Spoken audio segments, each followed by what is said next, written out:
Since it was created in 1997, nearly 500,000 high school students have gone on to pay for college with the help of Bright Futures. But now the legislature is making some changes to the program that some people feel may cut out Bright Futures for a lot of middle-class families. This year you had to fill out the FAFSA to be eligible for Bright Futures. And right now they're not taking that into account, but I see that as something that's going to happen in the future, that they're going to want to make it need-based to cut down on the amount of money they give out. Diane Cudia and her husband have two bright daughters who are counting on Bright Futures scholarships to get into college. So I think I want to go into accounting, but I don't know, college will tell me if I'm right for that. Avalon says the possible changes would affect good students all over the state, including her and her classmates.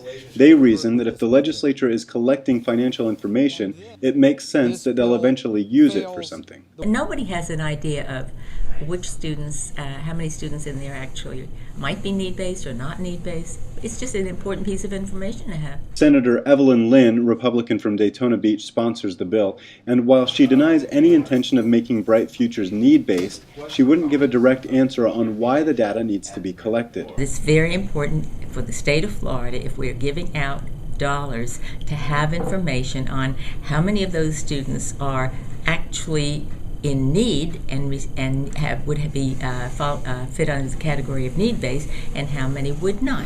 I think they're trying to see who right now is eligible for financial aid and who wouldn't be, and gradually it'll be need-based, just like financial aid, like federal financial aid. The Cudia family argues federal programs take care of low-income students already, but it's the middle-class students that wouldn't have the help they need if Bright Futures does change.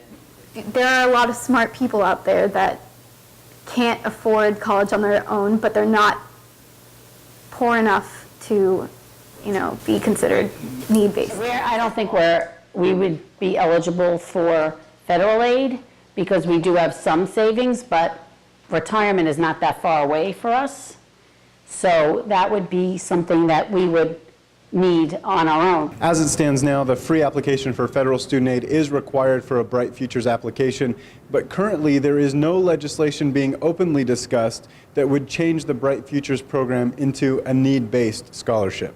Reporting in Tallahassee, Lane Wright, Sunshine State News.